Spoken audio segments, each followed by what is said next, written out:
va être posée par le président Bertrand Pancher, qui est l'initiateur de ce débat. Oui, merci beaucoup, Madame la Présidente. Merci d'abord pour votre présence.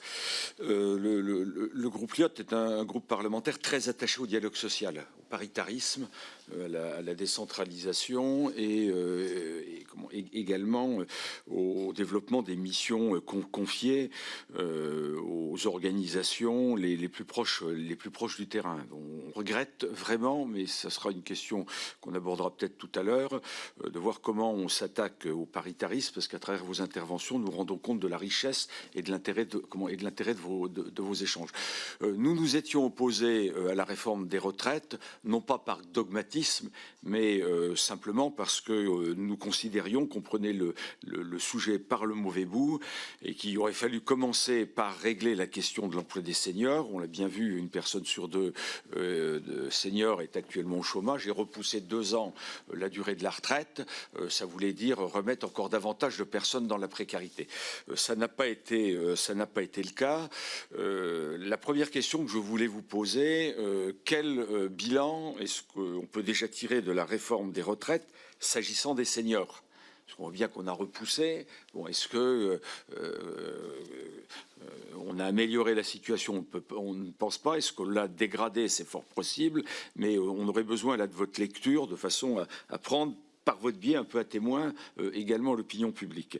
Deuxième sujet, à défaut de plan senior, nous constatons qu'il y a une aggravation de la situation, une aggravation des droits des personnes actuellement au chômage. Il y a une forme d'acharnement qui est vraiment incompréhensible contre les personnes qui recherchent du travail.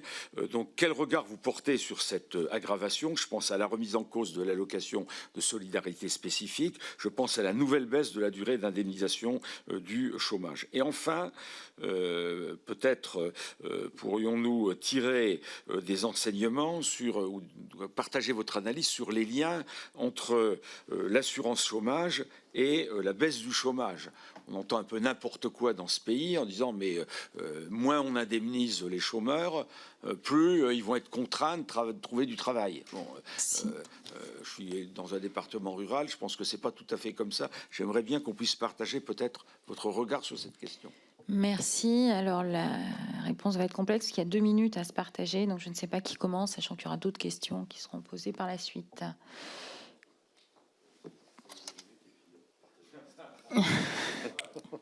Alors, si la retraite à 64 ans, elle a amélioré la situation des seniors, non, je peux vous répondre, même si le recul est faible, que ce n'est pas le cas.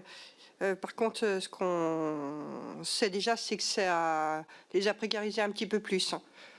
Parce que quand on est en inactivité à 57 ans, 58, et qu'on ne trouve pas un emploi et qu'il faut aller jusqu'à 64 ans, c'est aux minima sociaux qu'on termine, et très rapidement. Donc ça me permet de rebondir du coup sur les allocations chômage.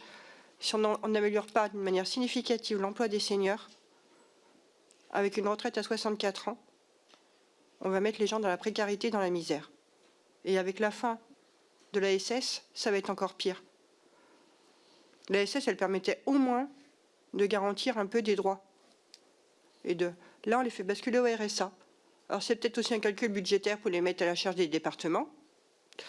Mais en tout cas, nous, on est totalement opposés à ça. Et la baisse de l'indemnisation chômage. Mais le gouvernement, il a mis en place la contracyclicité. Ils nous ont vendu ça comme le remède miracle. Et aujourd'hui, ils nous disent qu'il faut revenir sur ce dispositif et refaire une réforme parce qu'elle n'a pas été efficace. Ça veut dire que ce qu'ils ont mis en place, du coup, c'est pas efficace du tout. Et nous, on l'avait dit depuis le départ.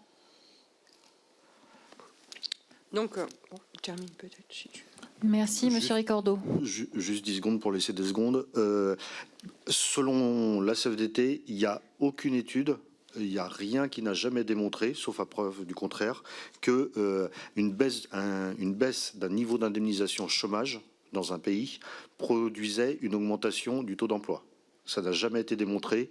Et donc, du coup, il y a sans doute derrière cette question-là, en plus avec la SS, une question de plutôt accuser très accusatoire entre des personnes qui travaillent et des personnes qui profiteraient d'un système d'assurance chômage, ce qui est très dangereux comme parole publique selon nous.